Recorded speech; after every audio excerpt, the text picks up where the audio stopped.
Fosi Audio K5 Pro stole the name from Fio. This is Fosi Audio, not Fio, but it is also named K5 Pro. This one is selling for $80, which is cheaper than Fio K5 Pro, which was selling for $150. But Fosi Audio K5 Pro has more features. We have a bass and a treble knob. So basically it has EQ. We have a mode/volume switch. You have to keep it pressed to turn on the Fosi Audio K5 Pro. We have a headphone output and a microphone input. It is one of those devices that are made to be your sound card. This is going to be sitting on your desk and you're going to power everything audio from it. It has audio outputs in RCA format. It has coaxial, optical and USB/power in. It needs that USB port populated, so it has a source of power. So this Type-C port is always going to be connected, which means that I mainly recommend this via the USB connector. It sounds better that way. So the best sound is going to be from the USB input as far as the inputs go. The RCA output is good, but not perfect. I wouldn't use it for a large speaker system, but I would use the headphone output. The headphone output is quite good. Fosi Audio is very optimistic when it comes to their power output levels. So they always seem to quote very high power levels, although they are not always able to achieve those levels. With K5 Pro, I'm able to take the volume as high as about 3 PM, after which it starts to distort. The same can be said about the bass and the treble switches. They can be taken as far as about 3 PM, after which they start to introduce distortions. So I basically just would use this as the maximum volume possible with it. On the other hand, the headphone output has enough power for most single-headed headphones,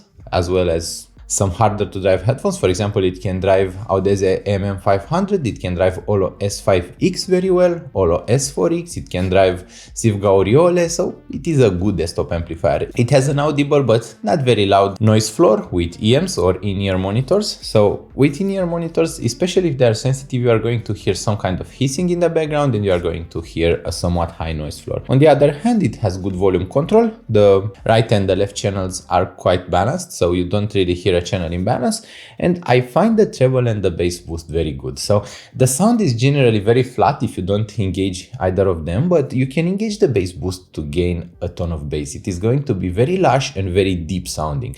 Without it engaged, actually it locks right in the middle. So there is a position in the middle in which it locks, so you know exactly when it is dead on neutral.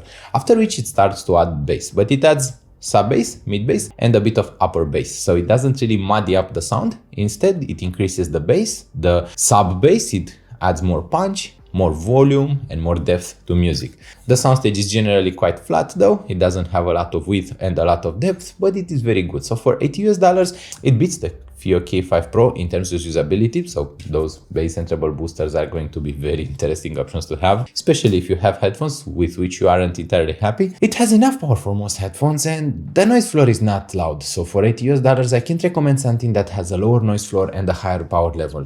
It is going to be perfect for that price point. I think that it looks good as a unit. It doesn't have other problems that I have noticed. You just plug and play. You don't need to install any drivers. At least on my Windows machine, it was just plug and play. I plugged in the USB port and the Windows machine recognized it and it started playing. I don't really have a custom Windows anymore, so my Windows machine should be very generic. I don't do anything besides installing Windows and disabling some settings and enabling some settings, but those are very usual. There is nothing custom about my Windows install anymore, so it should work for most people without any problem. All in all, $80, very good option.